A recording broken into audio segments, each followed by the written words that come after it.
അല്ലെന്ന്. ഞാൻ നിന്റെ കക്ഷിയാണെന്ന് അവന് മനസ്സിലായി. വല്യപ്പച്ചനോട് ദേഷ്യപ്പെട്ടോ? ആ, എന്നോടും അത്ര രസത്തിലല്ല. ആ, അത് സാരയില്ല. പക്ഷേ ഈ ഉപവാസം വേണോ മോളെ? സ്വന്തം തടി കേടാക്കുന്ന പരിപാടിയല്ലേ ഇത്? എന്റെ തടി കേടായാലും വേണ്ടില്ല, ഒരാളുടെ മനസ്സിന്റെ കേട് തീർക്കാൻ വേണ്ടിയല്ലേ. ഇതൊന്നും ലാലിച്ചൻ കേക്കണ്ട കേട്ടോ. ഒരു കാര്യം എനിക്ക് തീർച്ചയായും, ഈ സ്റ്റാൻലി പപ്പയും ഭാര്യയും മക്കളും കുടുംബക്കാരുമായിട്ട് എന്തൊക്കെയോ പ്രശ്നങ്ങളുണ്ട്. വല്യപ്പച്ചൻ അതൊന്നും എന്നോട് പറയുന്നുമില്ല. ആ, എന്റെ മോളെ, എനിക്കൊന്നും അറിയാൻ മേലെന്നേ. കേണലിന്റെ വൈഫ് എന്തുകൊണ്ടാ ഇങ്ങോട്ട് വരാത്തത്? ഒരു പ്രാവശ്യം പോലും വന്നില്ലല്ലോ. അഞ്ചൽ എന്ന സ്ഥലത്തുനിന്ന് കുറച്ച് ദൂരമല്ലേ ഉള്ളൂ ഇങ്ങോട്ട്. അവള് വലിയ ഭക്തിക്കാരിയാ. എപ്പോഴും ധ്യാനം കൂടലും പ്രാർത്ഥനയും. ഈ ആഴ്ച തിരുവല്ലയിലാണ് ധ്യാനമെങ്കിൽ അടുത്ത ആഴ്ച ഭരണങ്ങാനത്ത്, അതിന്റെ അടുത്ത ആഴ്ച കോട്ടയിൽ. അപ്പോ പിള്ളേരുടെ കാര്യം ആരാ നോക്കുന്നേ? അതിന് റീത്താമ്മ ഉണ്ടല്ലോ. അവർക്ക് വേറെ പണിയൊന്നുമില്ലേ? ആ, അവര് അടുത്തടുത്ത വീടുകളിലല്ലേ താമസം. എൽസമ്മയും റീത്താമ്മയും. എൽസമ്മയ്ക്ക് റീത്താമ്മയുടെ അടുക്ക തന്നെ താമസിക്കണമെന്ന് വലിയ നിർബന്ധമായിരുന്നു. അതുകൊണ്ടാ ലാലിച്ചൻ അഞ്ജലി വീട് വാങ്ങിക്കൊടുത്തത്. അക്കാലത്ത് ലാലിച്ചൻ മിലിറ്ററിയിലല്ലായിരുന്നോ? എൽസമ്മയുടെ കുടുംബക്കാരെല്ലാരും അഞ്ജലിയിലായിരുന്നു താമസം. എന്നാ പിന്നെ എൽസമ്മയും പിള്ളേരും അവരുടെ അടുക്ക താമസിച്ചോട്ടെ എന്ന് ലാലിച്ചനും കരുതി. ആ, അവർക്കൊരു സഹായത്തിന് ബന്ധുക്കളെല്ലാം തൊട്ടടുത്ത് തന്നെ ഉണ്ടല്ലോ. കേണല് മിലിറ്ററിന്ന് പിരിഞ്ഞു പോന്നപ്പോ അഞ്ചലില് പോയി ഭാര്യയുടെയും മക്കളുടെയും കൂടെ താമസിക്കാത്തത് എന്തുകൊണ്ടാ? അപ്പോഴല്ലേ അവൻ ഈ ബംഗ്ലാവ് എസ്റ്റേറ്റും ഒക്കെ വാങ്ങിയത്. അവൻ ഇവിടെ താമസിക്കുന്നതാ ഇഷ്ടം. അങ്ങനെയാണെങ്കിൽ എൽസമ്മയും മക്കളെ ഇങ്ങോട്ട് കൂട്ടിക്കൊണ്ടു വന്നൂടായിരുന്നോ? പിള്ളേര് അഞ്ചലിലും പുനലൂരും ഒക്കെയാ പഠിച്ചോണ്ടിരുന്നത്. പിന്നെ റീത്താമ്മയുടെ ആംഗ്ലമാരുടെ നോട്ടവും സഹകരണവും ഒക്കെ കിട്ടുമെന്ന് വിചാരിച്ചു കാണും. ഏതായാലും എൽസമ്മയും പിള്ളേരും ഇങ്ങോട്ട് വന്നില്ല. ലാലിച്ച നിർബന്ധിച്ച് വിളിച്ചോണ്ട് വന്ന് കൂടെ താമസിപ്പിക്കേണ്ടതല്ലായിരുന്നോ? എൽസമ്മയ്ക്ക് റീത്താമ്മ പറയുന്നതാ വേദവാക്യം. റീത്താമ്മ പറഞ്ഞു കാണും കുളത്തൂപ്പുഴയ്ക്ക് പോകണ്ടെന്ന്. വല്യപ്പച്ചനും വീട്ടുകാരും കൂടി അതിനൊരു തീരുമാനം ഉണ്ടാക്കേണ്ടതല്ലായിരുന്നോ? എന്റെ മോളെ, ഞാൻ പറഞ്ഞ ലാലിച്ചൻ കേക്കൂ? ഇല്ല, ആര് പറഞ്ഞാലും കേക്കത്തില്ല. ഒന്നാമത് എൽസമ്മയും ലാലിച്ചനും തമ്മി ആദ്യം മുതൽക്കേ സ്വരച്ചേർച്ച ഇല്ല. അതെന്താ അങ്ങനെ? എൽസമ്മ ലാലിച്ചനായിട്ട് വഴക്കിടുന്ന സ്വഭാവക്കാരിയാണോ? അങ്ങനെ വഴക്കൊന്നും ഇല്ലെന്നേ. എന്നാലും എൽസമ്മയ്ക്ക് അവളുടെ വീട്ടുകാരുമായിട്ടുള്ള അടുപ്പവും സ്നേഹവുമാണ് വലുത്. ഭാര്യ വീട്ടുകാരുമായി ചേർന്ന് കഴിഞ്ഞാൽ പിന്നെ അടർത്തിക്കൊണ്ട് പോരാൻ വലിയ പാടാ. റീത്താമ്മയ്ക്കും ആങ്ങളമാർക്കും ലാലിച്ചനെ കണ്ണെടുത്താ കണ്ടുകൂടാ. ലാലിച്ചന് അവരെ ഇഷ്ടമല്ല. ലാലിച്ചൻ മിലിറ്ററിയിലായിരുന്നുകൊണ്ട് മക്കളെല്ലാം വളർന്നതും പഠിച്ചതും റീത്താമ്മയുടെയും കൂട്ടരുടെയും കൂടെയല്ലേ. അതുകൊണ്ട് അവർക്ക് ലാലിച്ചനെക്കാളും വലുത് അമ്മ വീട്ടുകാരാ. അതങ്ങനെയായി പോയി. ഈ റീത്താമ്മ എന്ന പേരുള്ള സ്ത്രീക്ക് ഭർത്താവും മക്കളും ഇല്ലേ? റീത്താമ്മയുടെ ഭർത്താവ് മരിച്ചുപോയി, മക്കളുണ്ട്. പപ്പ എന്തുകൊണ്ടാ അഞ്ചലിന്റെ വീട്ടില് പോവാത്തെ? ഒരു ദിവസം പോലും പോയില്ലല്ലോ ഞാൻ വന്നതിന് ശേഷം. ഞാൻ പറഞ്ഞില്ലേ മോളെ, സ്വരച്ചേർച്ച ഇല്ല, അതാണ് കാര്യം. എൽസമ്മയുടെ വീട്ടുകാരുമായി പൊരുത്തപ്പെട്ടു പോകാൻ ലാലിച്ചന് തീരെ താല്പര്യവും ഇല്ല. പപ്പ സ്ട്രോങ് ആയിട്ട് പറഞ്ഞ എൽസമ്മയും മക്കളും അനുസരിക്കത്തില്ലേ? അങ്ങനെ അനുസരിപ്പിച്ചിട്ട് എന്നാ കാര്യം? മനസ്സുകൊണ്ട് ഒരു അടുപ്പം തോന്നണ്ടേ? അതില്ലല്ലോ. മക്കൾക്ക് അമ്മ വീട്ടുകാരെ മതിയെങ്കിൽ അങ്ങനെ ആയിക്കോട്ടെ എന്ന് ലാലിച്ചനും തീരുമാനിച്ചു. വഴക്കില്ലല്ലോ. സത്യം പറഞ്ഞ ആ ബന്ധമൊക്കെ അങ്ങനെ അങ്ങ് തണുത്ത് മരവിച്ചു പോയെന്നേ. ഇനി കൂട്ടിയിണക്കാൻ ആരെ കൊണ്ട് പറ്റും? പപ്പയ്ക്ക് ആ മക്കളോടൊന്നും സ്നേഹമില്ലേ വല്യപ്പച്ച? ഉണ്ടായിരുന്നു. ഇപ്പൊ ഉണ്ടോന്ന് ആർക്കറിയാം? അവന്റെ സ്വഭാവം നിനക്ക് മനസ്സിലായില്ലേ? അവൻ ആരെയും ഒന്നിനും നിർബന്ധിക്കുകയല്ല. അവനെ ആരും നിർബന്ധിക്കാൻ പാടില്ല. എൽസമ്മയ്ക്കും പിള്ളേർക്കും വേണ്ടതെല്ലാം അവൻ എത്തിച്ചു കൊടുക്കുന്നുണ്ട്. അവര് ചോദിക്കുന്ന പൈസയും കൊടുക്കും. ആ കാശ് എങ്ങനെ ചെലവാക്കുന്നു എന്ന് പോലും അവൻ തിരക്കാറില്ല. ആ ഇങ്ങോട്ടൊരു താല്പര്യം ഉണ്ടെങ്കിലല്ലേ അങ്ങോട്ടും ഉണ്ടാവുള്ളൂ. ആ പിള്ളേർക്ക് സ്വന്തം പപ്പയെ കാണണമെന്ന് പോലും ആഗ്രഹമില്ലേ വല്യപ്പച്ച? എന്തൊക്കെയായാലും ചെലവിന് കൊടുക്കുന്നതും പഠിപ്പിക്കുന്നതെല്ലാം പപ്പയല്ലേ? എൽസമ്മയും റീത്താമ്മയും അവരുടെ ആംഗ്ലമാരും കൂടി ആ പിള്ളേരെ തെറ്റിദ്ധരിപ്പിച്ചു വെച്ചേക്കുക. എന്ത് തെറ്റിദ്ധാരണയാ? ആ ലാലിച്ചൻ ഭയങ്കര കുടിയനും ക്രൂരനും ദുഷ്ടനും ഒക്കെയാണെന്ന്. ഇനി അതൊന്നും ആര് നോക്കിയാലും തിരുത്താൻ പറ്റത്തില്ല മോളെ. ആ കുട്ടികൾ എങ്ങനെയുണ്ട്? നന്നായിട്ട് പഠിക്കൂ? അതൊക്കെ ആര് തിരക്കുന്നു? മൂത്തവള് കോളേജിലാ, ടാനിയ. രണ്ടാമത്തവള് ടെൽസ.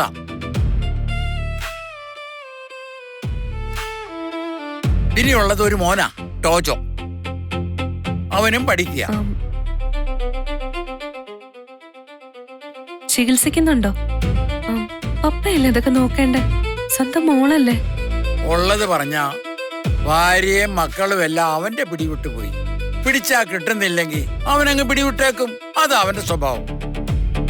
ഭാര്യയും മക്കളും വേണോ അതോ മനസ്സമാധാനം വേണോ എന്നൊരവസ്ഥ വന്നപ്പം അവൻ രണ്ടാമത്തേത് തിരഞ്ഞെടുത്തു. മനസ്സമാധാനം ഇല്ലെങ്കിൽ എങ്ങനെ ജീവിക്കും? അതല്ലേ വലുത്. എന്നാലും ഒരു വശത്ത് സ്വന്തം മക്കളല്ലേ വല്യപ്പച്ച? മക്കളായാലും മരങ്ങളായാലും ഒരു വശത്തേക്ക് കണ്ടമാനം വളർന്ന് ചാഞ്ഞു പോയാ പിടിച്ച് നേരെയാക്കാൻ പറ്റത്തില്ല മോളെ. അതാണ് അതിന്റെ സത്യം.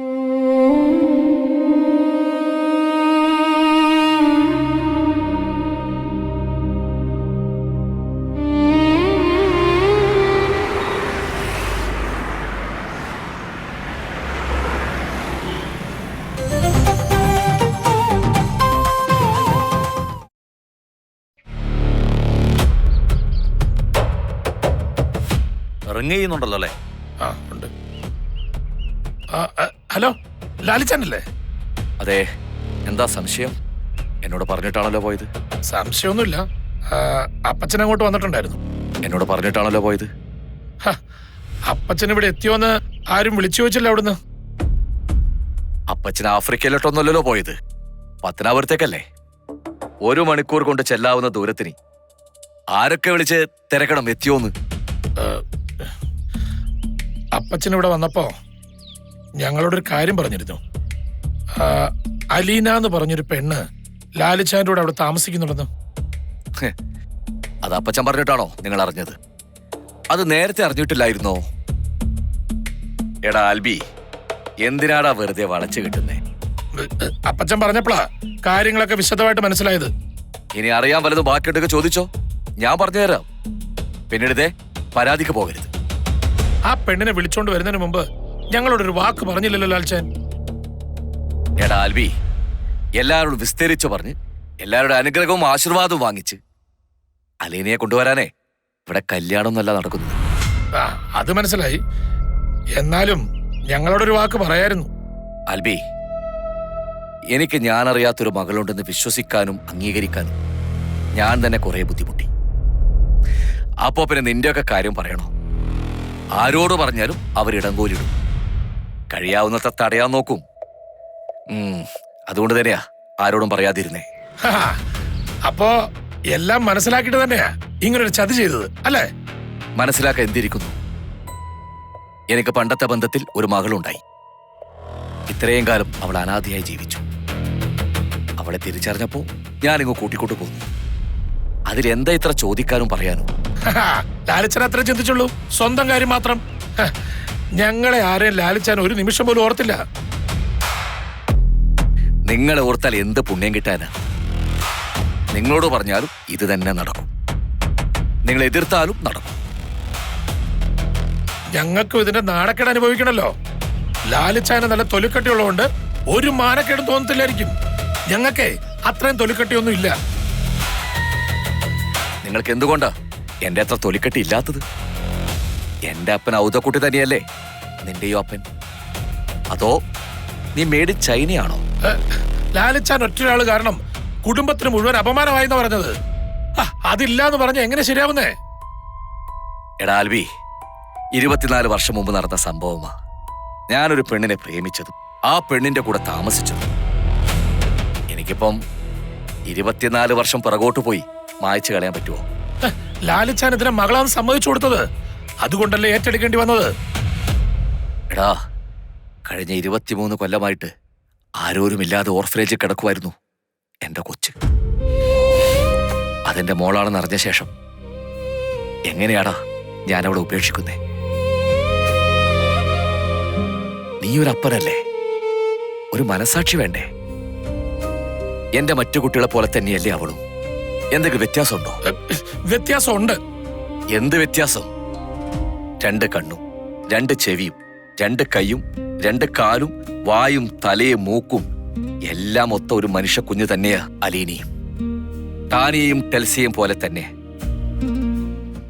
നാട്ടുകാരും വീട്ടുകാരും അറിഞ്ഞ് അംഗീകരിച്ച് കല്യാണം കഴിപ്പിച്ചു തന്ന പെണ്ണ് പ്രസവിച്ച മക്കളാ ലാലിച്ചായന്റെ മക്കൾ 3 പേരും. ഇത് അങ്ങനെയാണോ? ഏതോ ഒരുത്തി പിഴച്ച് പ്രസവിച്ചല്ലേ. നാട്ടുകാരും വീട്ടുകാരും ഇതിനൊരു പേരിടും. ലാലിച്ചായന്റെ അവിഹിത സന്തതി. അത്രയല്ലേ ഉള്ളൂ. നിങ്ങൾ ഇട്ടോടാ. എന്റെ മോൾ ഓർഫനേജിൽ കഴിയുന്നതിനേക്കാളും ഭേദം അവിഹിത സന്തതിയായിട്ട് എന്റെ വീട്ടിൽ എന്റെ കൂടെ ജീവിക്കുന്ന തന്നെയാ. ആ പേരെ ഞാനും എന്റെ മോളും അങ്ങ് സഹിച്ചു. നിങ്ങൾ മാത്രം സഹിച്ചാ മതിയോ? വേറെ ആരൊക്കെ സഹിക്കണം? ഞങ്ങൾ സഹിക്കണ്ടേ? എൽസമ്മ ചേച്ചി മക്കൾ സഹിക്കണ്ടേ? അതിനിപ്പോ നഷ്ടപരിഹാരം എന്ത് വേണം? നീ പറഞ്ഞോ, ഞാൻ തന്നേക്കാം. അപകീർത്തിക്കും മാനനഷ്ടത്തിനുമൊക്കെ കോടതി നഷ്ടപരിഹാരം വിധിക്കാറുണ്ട്. നിനക്ക് എന്ത് വേണമെന്ന് പറ, ഞാൻ ആ കടമങ്ങ് തീർത്തേക്കാം. ഇങ്ങനെ തർക്കിക്കുന്നവരോട് എനിക്കൊന്നും പറയാനില്ല. ന്യായം പറയുന്നത് മനസ്സിലാക്കണ്ടേ? എനിക്ക് മനസ്സിലായടാ ഉവേ, അതുകൊണ്ടാ പറഞ്ഞേ. ഞാൻ നിർത്തി. ഫോൺ വെക്കുക.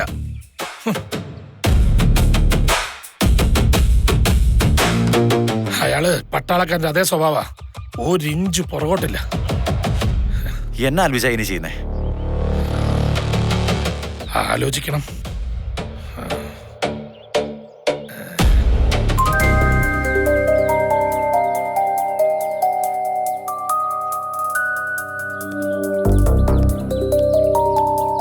സാബ്,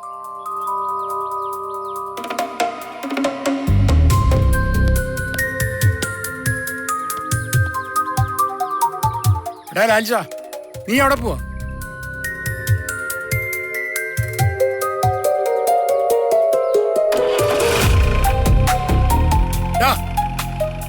എടാ, ഒരു വഴിക്ക് പോകുമ്പോ പറഞ്ഞിട്ട് പോടാ. എങ്ങോട്ടാ നീ പോകുന്നേ? എപ്പ തിരിച്ചു വരും? ഞാൻ വരാൻ കുറച്ച് ലേറ്റ് ആവും.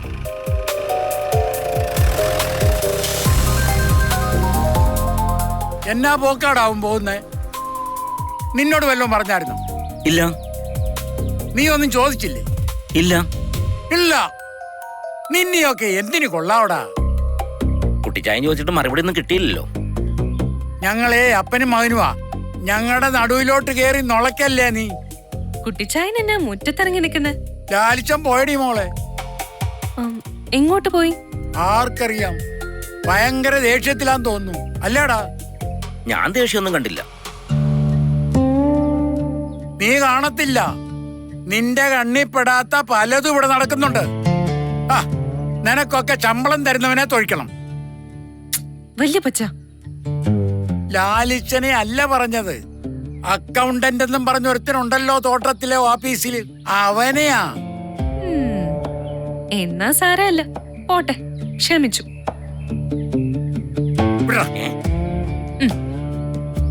എടി മോളെ, അവൻ ദേഷ്യത്തിലാ പോയത്. എന്നതാ കാര്യമൊന്നും പിടികിട്ടുന്നില്ലല്ലോ. ഇവനോട് ചോദിച്ചിട്ട് ഈ കോന്തനൊന്നും അറിയാനും മേല. ദേഷ്യപ്പെടാനും മാത്രം എന്താ ഉണ്ടായത്? വല്യപ്പച്ചൻ എന്റെ കാര്യം പറഞ്ഞു പോയി കേണലിനോട് വഴക്കിട്ടതുകൊണ്ടാണോ? അതൊന്നും അല്ല. ഞങ്ങള് തമ്മിൽ എന്ത് വഴക്ക്? ഒന്നിച്ചിരുന്നൊരു സ്മോൾ അടിച്ചാ തീരാവുന്നതേ ഉള്ളൂ. ഇത് അതൊന്നും അല്ല. അതല്ല.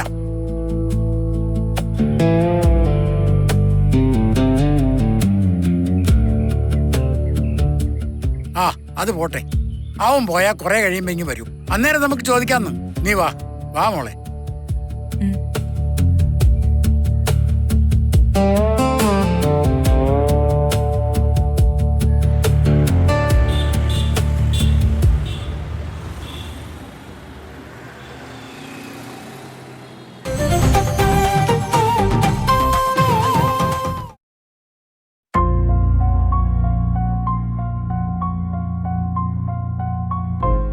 അഞ്ചലിലേക്കാണോ പോയിരിക്കുന്നത്? ഉറപ്പാണോ? അവൻ ആരോടും ഒന്നും പറയത്തില്ലല്ലോ. ദേഷ്യപ്പെട്ടാ പോയത്. അതാ പോക്ക് കണ്ടാൽ അറിയാം. അവന് ദേഷ്യം കയറുമ്പോ സ്പീഡോമീറ്ററിന്റെ സൂചിയും കയറും. പപ്പ എന്താ ഇങ്ങനെ? ആരോടെങ്കിലും പറഞ്ഞിട്ട് പോണ്ടേ എങ്ങോട്ടാ പോകുന്നേ, എപ്പ തിരിച്ചു വരുമെന്നൊക്കെ? നമ്മളൊക്കെ ആരാ? പപ്പയുടെ ആരുമല്ലേ? ഇതാ അവന്റെ സ്വഭാവം. അങ്ങോട്ട് ചോദിക്കുന്നത് അവന് ഇഷ്ടമല്ല, ഇങ്ങോട്ടൊന്നും പറയേയില്ല. ഇങ്ങനെ ജീവിക്കുന്നതാണോ പപ്പയ്ക്ക് സമാധാനം? ആരോട് ഒരു ഉത്തരവാദിത്വം ഇല്ലാതെ. ചിലപ്പോ ഇതായിരിക്കും അവന്റെ സുഖജീവിതം. ഇങ്ങനാണോ വല്യപ്പച്ച ഒരാളെ ജീവിക്കണ്ടേ? എപ്പോഴും കള്ളം കുടിച്ച് ചുരുട്ടും വലിച്ച് കുറെ നായ്ക്കളെയും താലോലിച്ച്. അവറ്റകള് തിരിഞ്ഞു നിന്ന് കൊരയ്ക്കുകയും കടിക്കുകയും ഇല്ലെന്നാ അവൻ പറയുന്നത്. ആ, ഒരു കണക്കിന് ശരിയല്ലേ. കൊടുക്കുന്ന തീറ്റയ്ക്ക് നന്ദി കാണിക്കുകയും ചെയ്യും. നിങ്ങളെല്ലാരും കൂടി പണ്ടേ നോക്കിയിരുന്നെങ്കിൽ ഇതെല്ലാം പരിഹരിക്കാൻ പറ്റത്തില്ലായിരുന്നോ? വല്യപ്പച്ചൻ ലോകവിവരമുള്ള ആളല്ലേ? ആയിരുന്നു, ഇപ്പൊ കുറവാ. ഉണ്ടായിരുന്ന വിവരം എങ്ങനെ കുറഞ്ഞു പോകുന്നേ? പ്രായമായില്ലേ, തലച്ചോറിലെ കോശങ്ങൾ നശിച്ചുകൊണ്ടിരിക്കുക. അതിന്റെ കൂടെ കൊറേ ലോകവിവരങ്ങളും നശിച്ചു പോകത്തില്ലേ? വലിയ ആളാവല്ലേ, ഒരു കൊണ്ടുപിടുത്തം. എന്റെ മോളെ, ലാലിച്ചന്റെ ഒരു കാര്യത്തിലും ഇടപെടരുതെന്നാ അവന്റെ സ്റ്റാൻഡിങ് ഓർഡർ. ആരെങ്കിലും ഉപദേശിക്കാൻ ചെന്നാ അവന് ദേഷ്യം വരും. ആ റീത്തമ്മയുണ്ടല്ലോ, അവരെ ലാലിച്ചന് കണ്ടുകൂടാ. എനിക്കും അവരത്ര നല്ലതായിട്ട് തോന്നിയില്ല. ആ നോട്ടത്തിലും ഭാവത്തിലും ഒക്കെ നെഗറ്റീവാ. അവരെന്തിനാ എൽസമ്മയെ പിടിച്ചു വെച്ചിരിക്കുന്നത്? പപ്പയുടെ ഭാര്യയല്ലേ. ഭാര്യയും ഭർത്താവും തമ്മിൽ എന്തെങ്കിലും പിണക്കം ഉണ്ടാവുമ്പോ അവരെ വേർപിരിക്കാനാണോ അതോ കൂട്ടിച്ചേർക്കാനാണോ ആ സ്ത്രീ ശ്രമിക്കണ്ടേ? അവരെന്തിനാ പപ്പയുടെയും ഭാര്യയുടെയും മക്കളുടെ ഇടയിൽ കയറി നിൽക്കുന്നത്? അതൊന്നും എനിക്കറിയാൻ മേല കൊച്ചേ. വല്യപ്പച്ചൻ അവരോട് സംസാരിച്ചിട്ടില്ലേ? എന്റെ മോളെ, അവര് സംസാരിക്കുമ്പോ ലാലിച്ചന് 100 കുറ്റ. കള്ളുകുടി, പുകവല്ലി, തന്നിഷ്ടക്കാരൻ, മുൻകോപക്കാരൻ, അഹങ്കാരി, ഭാര്യയോടും മക്കളോടും സ്നേഹമില്ലാത്തവൻ, ധൂർത്തൻ, ആഭാസൻ എന്നു വേണ്ട ഈ ലോകത്തുള്ള സകല ദുശീലങ്ങളും ആ സ്ത്രീ ലാലിച്ചന് ചാർത്തിക്കൊടുത്തിരിക്കുക. ഒരു നല്ല വാക്ക് പോലും റീത്താമ്മയ്ക്ക് അവനെ പറ്റി പറയാനില്ല. അത്രയ്ക്ക് കൊള്ളരുതാത്തവനാണെങ്കിൽ പപ്പ എന്നെ സ്വീകരിച്ച് ഇവിടെ താമസിപ്പിക്കോ? അതും ലാലിച്ചന്റെ ദുഷ്ടത്തരമായിട്ടാ അവരെല്ലാം കണക്കിലെടുത്തേക്കുന്നേ. എങ്ങാണ്ടൂന്നൊരു പെണ്ണിനെ വിളിച്ചോണ്ട് വന്ന് മോളാന്നും പറഞ്ഞ് ഇവിടെ താമസിപ്പിച്ചേക്കുന്നു. ഈ മനുഷ്യരെല്ലാം എന്താ ഇങ്ങനെ ചിന്തിക്കുന്നേ? ഞാൻ എന്തായാലും ജനിച്ചുപോയി, അതും 10-23 വർഷം മുൻപ്. ഞാനൊരു പ്രതിമയാണെങ്കിൽ തല്ലി പൊട്ടിച്ചു കളയാം, ബോർഡിൽ വരച്ച പടമാണെങ്കിൽ മായ്ച്ചു കളയാം. ഇതങ്ങനെയല്ലല്ലോ. എന്നെ കൊന്നു കളഞ്ഞാൽ പോലും ഞാൻ ജനിക്കാനിടയായ സാഹചര്യങ്ങൾക്ക് മാറ്റം വരൂ? അന്നത്തെ സംഭവങ്ങള് തിരുത്താൻ പറ്റൂ? ഇല്ല. പിന്നെ എന്തിനാ ഈ വെറുപ്പും വൈരാഗ്യവും? എന്റെ പപ്പയുടെ മക്കളെ പ്രസവിച്ച ആ സ്ത്രീ എന്നെ മോളെ നിന്ന് വിളിച്ചാ മതി, ഞാൻ ആ മടിയിൽ ചെന്ന് വീഴുമല്ലോ. അങ്ങനെ ക്ഷമിക്കാനുള്ള മനസ്സൊന്നും ആർക്കും ഇല്ല മോളെ. ഈ പറയുന്ന എനിക്കുമില്ല. ഓരോ മനുഷ്യന്റെ ഉള്ളിലും പല മനുഷ്യന്മാരാ. ചെകുത്താനുണ്ട്, മാലാഖയുണ്ട്, പണക്കൊതിയനുണ്ട്, പെൺകൊതിയനുണ്ട്, അഹങ്കാരിയുണ്ട്, സ്വാർത്ഥനുണ്ട്, നീചനുണ്ട്, ദുഷ്ടനുണ്ട്, കൊലപാതകിയുണ്ട്. ഇതിലേതിനാണോ കൂടുതൽ തീറ്റയും വെള്ളവും കൊടുക്കുന്നത് അതങ്ങ് വളർന്ന് പന്തലിക്കും. ബാക്കിയുള്ളതൊക്കെ ഗ്രഹണി പിടിച്ചതുപോലെ മുരടിച്ചു പോകും. അങ്ങനെയാ ഭൂമിയിൽ നല്ലവരും ദുഷിച്ചവരും ഉണ്ടാകുന്നത്. ഇതാണോ ലോക വിവരം കുറഞ്ഞു പോയിന്ന് പറഞ്ഞത്? ഇതൊക്കെ എന്ത്? ഞാൻ എന്തായാലും എന്റെ സമരം നിർത്താൻ ഉദ്ദേശിക്കുന്നില്ല വല്യപ്പച്ച. ഇത് അടുക്കള ഭരണം പിടിച്ചെടുക്കാൻ വേണ്ടിയല്ല. കേണൽ ഇങ്ങനെ ചിതൽപ്പുറ്റ പോലെ ഇരിക്കുവല്ലേ, ആരോടും അടുക്കേയില്ല, ആരെയും അടുപ്പിക്കേയില്ല. ഒരു സൈഡിൽ നിന്ന് മണ്ണൊക്കെ തട്ടിക്കളഞ്ഞ് പപ്പയുടെ തനി രൂപം പുറത്തെടുക്കണ്ടേ? എവിടെയെങ്കിലും ഒരു കുഞ്ഞു വാതില് തുറന്നു കിട്ടിയാൽ മതി, ഞാൻ അതുവഴി കയറിക്കോളാം. മോളെ, നീ വിചാരിക്കുന്നത് പോലെ അത്ര എളുപ്പത്തിൽ നടക്കുന്ന കാര്യമല്ലത്. അല്ലെന്ന് എനിക്കറിയാം, എന്നാലും ഒന്ന് ശ്രമിച്ചു നോക്കട്ടെ. എല്ലാരും കൂടി ഒന്നിച്ചു നിൽക്കുവാണെങ്കിൽ എന്തൊരു സന്തോഷ വല്യപ്പച്ച. ഇവിടെ ഇപ്പൊ എന്താ സംഭവിച്ചുകൊണ്ടിരിക്കുന്നത്? അപ്പന് മക്കളുടെ വില അറിയത്തില്ല, മക്കൾക്ക് അപ്പന്റെ വില അറിഞ്ഞൂടാ. ഭാര്യയ്ക്ക് ഭർത്താവിന്റെയും ഭർത്താവിന് ഭാര്യയുടെയും വില അറിയത്തില്ല. ഇതൊക്കെ സ്വന്തം കൺമുന്നിലുള്ളത് കൊണ്ടാ വില അറിയാത്തത്. ഇതൊന്നും ഇല്ലാതിരുന്നവളാ ഞാൻ. എനിക്കറിയാം എല്ലാത്തിന്റെ വില എത്രയെന്ന്.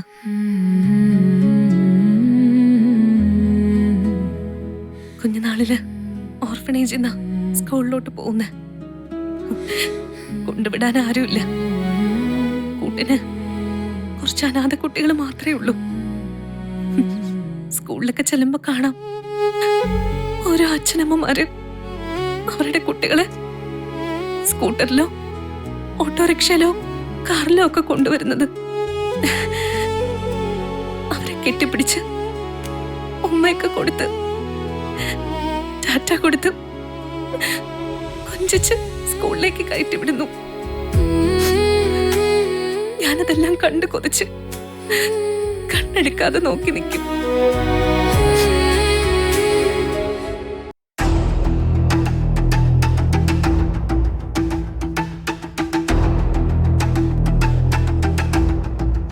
എന്റെയും അലീനയുടെയും കാര്യത്തിൽ നിങ്ങൾ ഒരുപാട് വേവലാതിപ്പെടേണ്ട. അതിലിടപെടാൻ വരികയും വേണ്ട.